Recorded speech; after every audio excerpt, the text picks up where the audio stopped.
Épître de Paul aux Éphésiens, chapitre 1er. Paul, apôtre de Jésus-Christ, par la volonté de Dieu, aux saints qui sont à Éphèse et aux fidèles en Jésus-Christ, que la grâce et la paix vous soient données de la part de Dieu notre Père et du Seigneur Jésus-Christ. Béni soit Dieu, le Père de notre Seigneur Jésus-Christ, qui nous a bénis de toutes sortes de bénédictions spirituelles dans les lieux célestes en Christ. En lui, Dieu nous a élus avant la fondation du monde, pour que nous soyons saints et irrépréhensibles devant lui, nous ayant prédestinés dans son amour à être ses enfants d'adoption par Jésus-Christ, selon le bon plaisir de sa volonté, à la louange de la gloire de sa grâce qu'il nous a accordée en son bien-aimé. En lui nous avons la rédemption par son sang, la rémission des péchés selon la richesse de sa grâce, que Dieu a répandue abondamment sur nous par toute espèce de sagesse et d'intelligence, nous faisant connaître le mystère de sa volonté, selon le bienveillant dessein qu'il avait formé en lui-même, pour le mettre à exécution lorsque les temps seraient accomplis, de réunir toutes choses en Christ, celles qui sont dans les cieux et celles qui sont sur la terre. En lui nous sommes aussi devenus héritiers, ayant été prédestinés suivant la résolution de celui qui opère toutes choses d'après le conseil de sa volonté, afin que nous servions à la louange de sa gloire, nous qui d'avance avons espéré en Christ. En lui, vous aussi, après avoir entendu la parole de la vérité, l'évangile de votre salut, en lui vous avez cru, et vous avez été scellés du Saint-Esprit qui avait été promis, lequel est un gage de notre héritage, pour la rédemption de ceux que Dieu s'est acquis à la louange de sa gloire. C'est pourquoi, moi aussi, ayant entendu parler de votre foi au Seigneur Jésus et de votre charité pour tous les saints, je ne cesse de rendre grâce pour vous, faisant mention de vous dans mes prières, afin que le Dieu de notre Seigneur Jésus-Christ, le Père de gloire, vous donne un esprit de sagesse et de révélation dans sa connaissance, et qu'il illumine les yeux de votre cœur, pour que vous sachiez quelle est l'espérance qui s'attache à son appel, quelle est la richesse de la gloire de son héritage qu'il réserve aux saints, et quelle est envers nous qui croyons l'infinie grandeur de sa puissance, se manifestant avec efficacité par la vertu de sa force. Il l'a déployé en Christ, en le ressuscitant des morts, et en le faisant asseoir à sa droite dans les lieux célestes, au-dessus de toute domination, de toute autorité, de toute puissance, de toute dignité, et de tout nom, qui se peut nommer non seulement dans le siècle présent, mais encore dans le siècle à venir. Il a tout mis sous ses pieds, et il l'a donné pour chef suprême à l'Église qui est son corps, la plénitude de celui qui remplit tout en tous.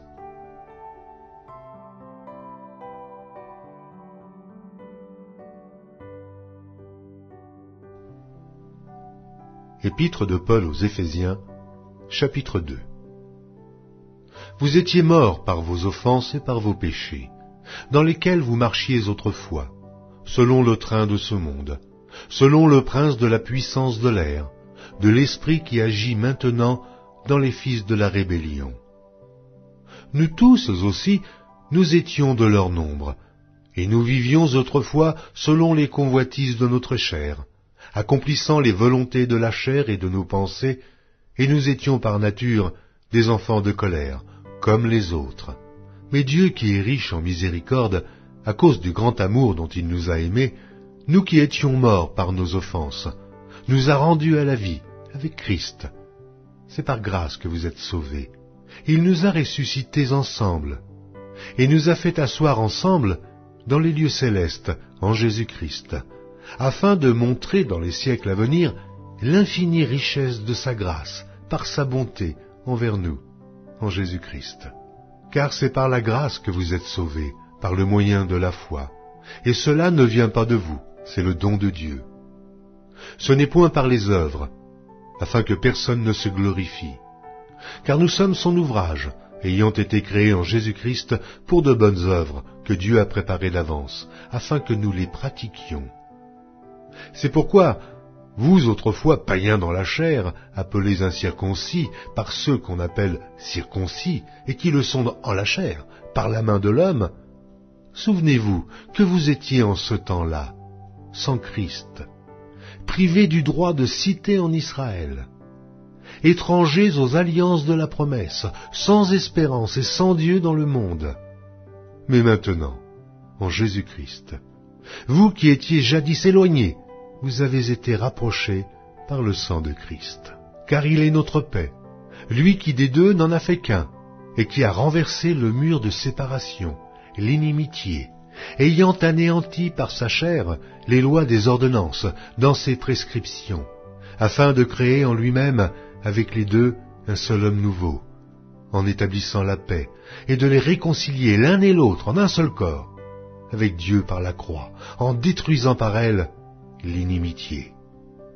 Il est venu annoncer la paix à vous qui étiez loin, et la paix à ceux qui étaient près, car par lui, nous avons les uns et les autres accès auprès du Père, dans un même esprit.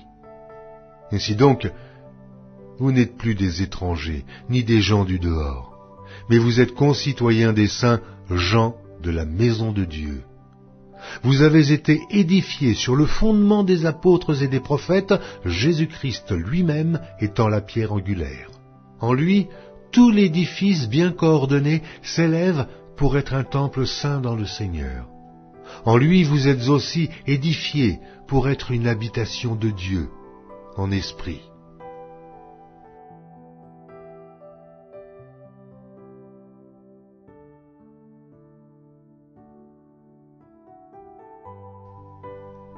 Épître de Paul aux Éphésiens, chapitre 3.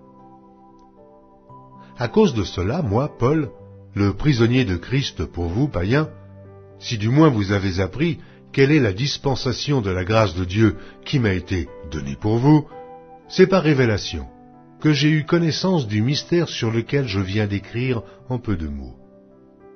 En les lisant, vous pouvez vous représenter l'intelligence que j'ai du mystère de Christ. Il n'a pas été manifesté aux fils des hommes pendant les autres générations, comme il a été révélé maintenant par l'Esprit aux saints apôtres et prophètes de Christ. Ce mystère, c'est que les païens sont cohéritiers, forment un même corps et participent à la même promesse en Jésus-Christ par l'Évangile, dont j'ai été fait ministre selon le don de la grâce de Dieu qui m'a été accordé par l'efficacité de sa puissance. À moi, qui suis le moindre de tous les saints, cette grâce a été accordée d'annoncer aux païens les richesses incompréhensibles de Christ, et de mettre en lumière quelle est la dispensation du mystère caché de tout temps en Dieu qui a créé toutes choses, afin que les dominations et les autorités dans les lieux célestes connaissent aujourd'hui par l'Église la sagesse infiniment variée de Dieu, selon le dessein éternel qu'il a mis à exécution par Jésus-Christ notre Seigneur, en qui nous avons, par la foi en lui, la liberté de nous approcher de Dieu avec confiance. Aussi je vous demande de ne pas perdre courage à cause de mes tribulations pour vous. Elles sont votre gloire.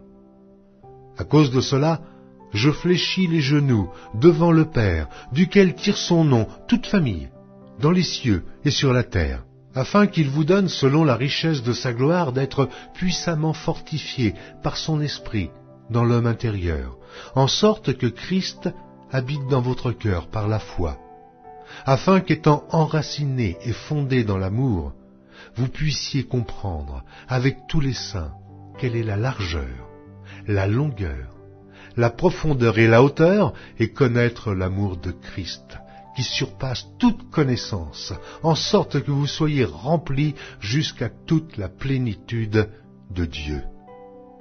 Or, à celui qui peut faire, par la puissance qui agit en nous, infiniment au-delà de tout ce que nous demandons ou pensons, à lui soit la gloire, dans l'Église et en Jésus-Christ, dans toutes les générations, au siècle des siècles.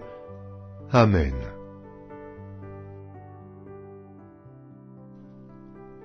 Épître de Paul aux Éphésiens, chapitre 4.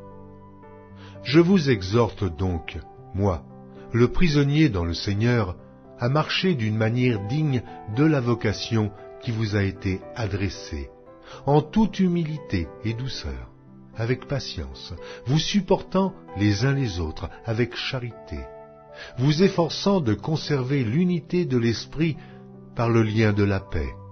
Il y a un seul corps et un seul esprit, comme aussi vous avez été appelés à une seule espérance par votre vocation.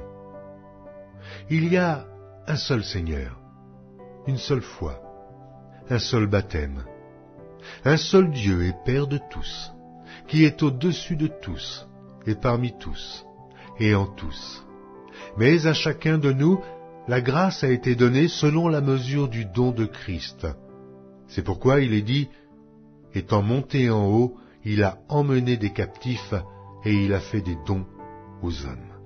Or, que signifie « il est monté » sinon qu'il est aussi descendu dans les régions inférieures de la terre. Celui qui est descendu, c'est le même qui est monté au-dessus de tous les cieux afin de remplir toutes choses.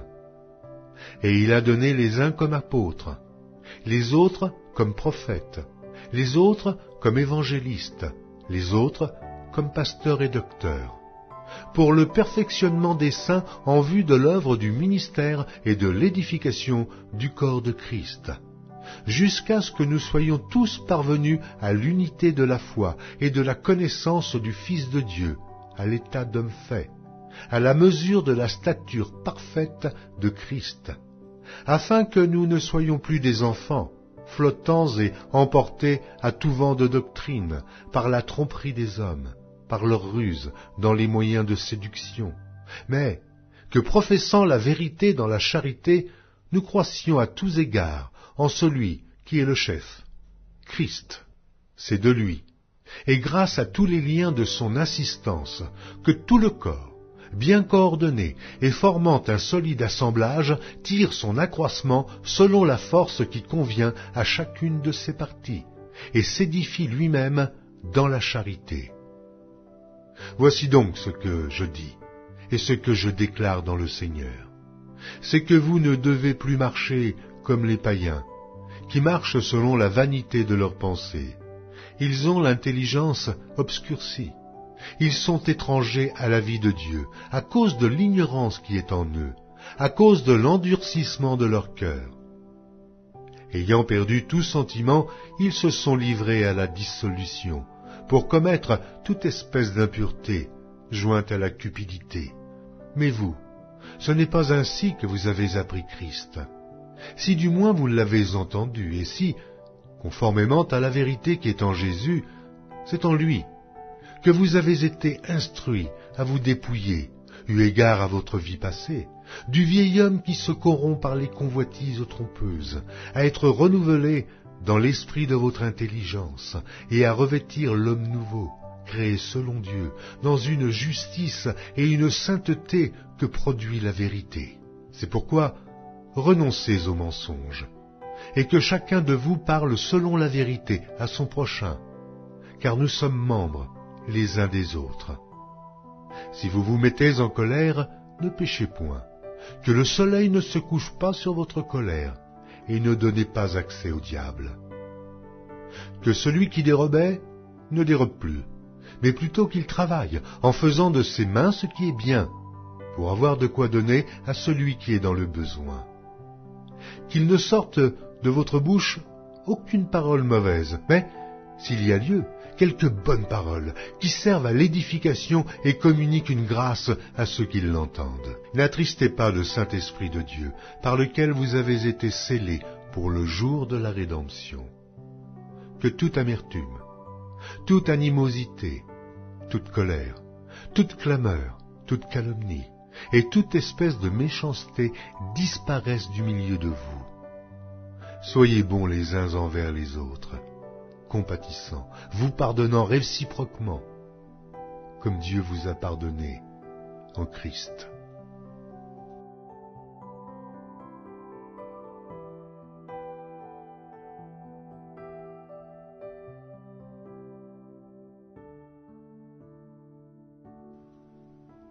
Épître de Paul aux Éphésiens, chapitre 5. Devenez donc les imitateurs de Dieu, comme des enfants bien-aimés, et marchez dans la charité, à l'exemple de Christ, qui nous a aimés, et qui s'est livré lui-même à Dieu, pour nous, comme une offrande et un sacrifice de bonne odeur.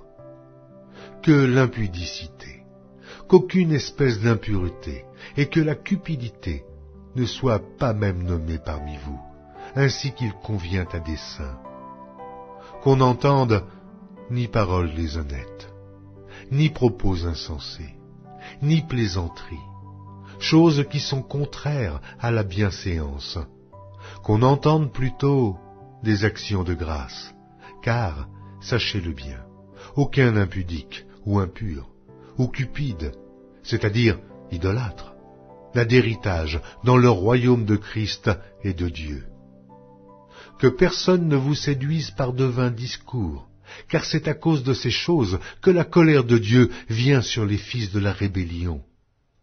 N'ayez donc aucune part avec eux. Autrefois vous étiez ténèbres, et maintenant vous êtes lumière dans le Seigneur. Marchez comme des enfants de lumière, car le fruit de la lumière consiste en toutes sortes de bonté, de justice et de vérité.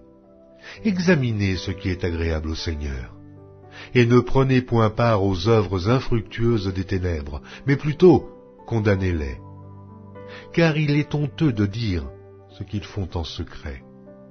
Mais tout ce qui est condamné est manifesté par la lumière, car tout ce qui est manifesté est lumière. C'est pour cela qu'il est dit, « Réveille-toi, toi qui dors. Relève-toi d'entre les morts, et Christ t'éclairera.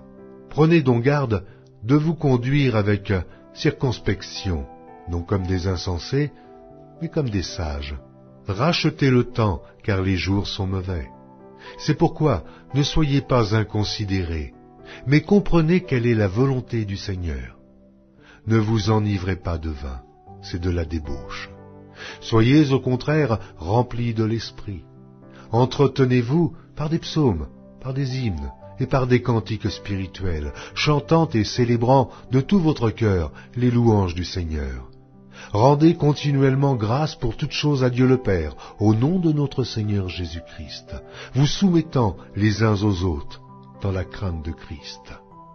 Femmes, soyez soumises à vos maris, comme au Seigneur, car le mari est le chef de la femme, comme Christ est le chef de l'Église, qui est son corps et dont il est le Sauveur. Or, de même que l'Église est soumise à Christ, les femmes aussi doivent l'être à leur mari en toutes choses. Marie, aimez vos femmes, comme Christ a aimé l'Église et s'est livré lui-même pour elle, afin de la sanctifier par la parole, après l'avoir purifiée par le baptême d'eau, afin de faire paraître devant lui cette Église glorieuse, sans tache, ni ride, ni rien de semblable, mais sainte et irrépréhensible. C'est ainsi que les maris doivent aimer leur femme comme leur propre corps. Celui qui aime sa femme s'aime lui-même, car jamais personne n'a haï sa propre chair, mais il la nourrit et en prend soin, comme Christ le fait pour l'Église, parce que nous sommes membres de son corps. C'est pourquoi l'homme quittera son père et sa mère, et s'attachera à sa femme, et les deux deviendront une seule chair. Ce mystère est grand. Je dis cela par rapport à Christ et à l'Église. Du reste, que chacun de vous aime sa femme comme lui-même, et que la femme respecte son mari.